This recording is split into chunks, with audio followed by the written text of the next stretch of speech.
Hello नमस्कार। आज हम पढ़ेंगे संधि के बारे में। ओके, आज हम पढ़ेंगे संधि के बारे में। संधि कितने प्रकार की होती है? 3 प्रकार की होती है। पहली स्वर संधि, दूसरी व्यंजन संधि और तीसरी विसर्ग संधि। आज की वीडियो में हम बात करेंगे ओनली स्वर संधि की। स्वर संधि कितने प्रकार की होती है और स्वर संधि के नियम क्या होते हैं, आज की वीडियो में हम ये जानेंगे मात्र 5 से 6 मिनट में। फिर हम जानेंगे नेक्स्ट वीडियो में स्वर संधि के उदाहरण।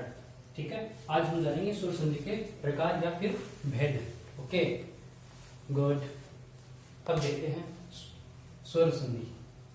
स्वर संधि स्वर संधि जानने के पहले अपन को स्वर याद करने पड़ेंगे। स्वर देखो, ए, आ, ई, उ,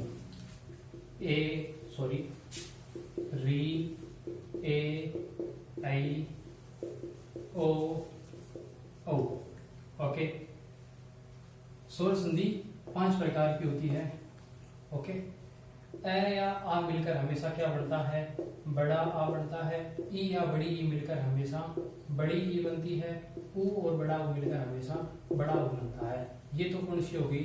स्वर संधि का पहला प्रकार दीर्घ स्वर संधि। कौन सी? दीर्घ स्वर संधि होगी। ओके, स्वर संधि का अब पढ़ते हैं दूसरा प्रकार। ए या आ प्लस ई या बड़ी ई मिलकर हमेशा क्या बनता है? ए बनता है। ए या और आ प्लस उ या बड़ा उ मिलकर हमेशा ओ बनता है। ए या आ प्लस री मिलकर हमेशा क्या बनता है? अर बनता है। स्वर संधि का दूसरा प्रकार कौन सा? गुण स्वर संधि। गुण स्वर संधि। ओके, अब हम बात करेंगे स्वर संधि का तीसरा प्रकार वृद्धि संधि। ए या आ मिलकर प्लस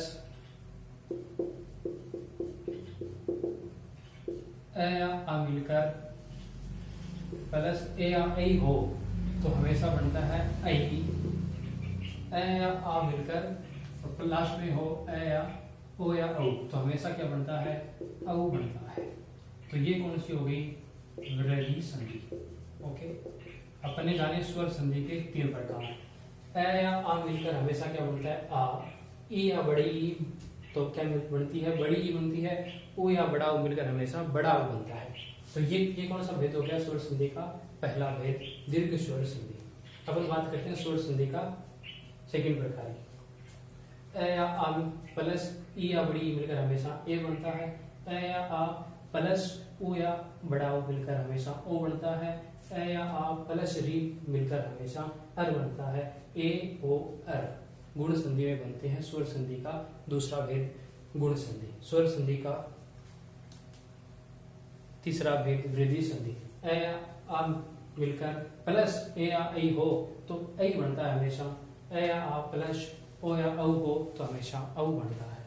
तो ये स्वर संधि का तीसरा भेद वृद्धि संधि। ओके, पहला भेद, दूसरा भेद और तीसरा भेद हम जानते हैं। स्वर संधि के अब बात करते हैं अब चौथे प्रकार की। ये तो शायद याद हो गया होगा आपको। ठीक है, अब हम बात करते हैं चौथे प्रकार की।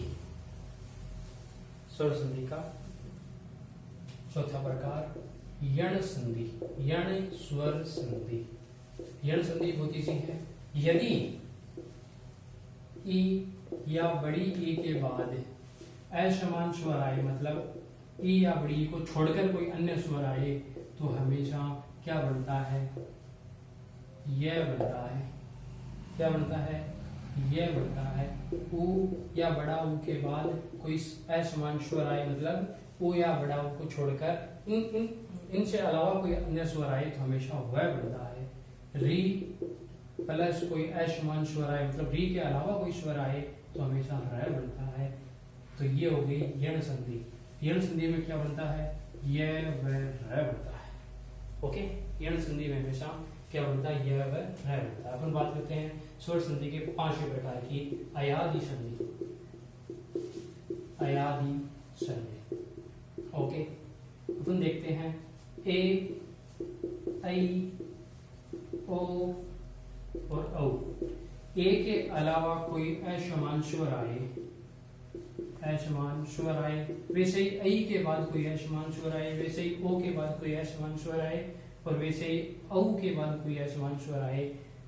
तो ए के बाद कोई ऐशमान स्वर आए तो हमेशा बनता है ऐ प्लस अन्य स्वर।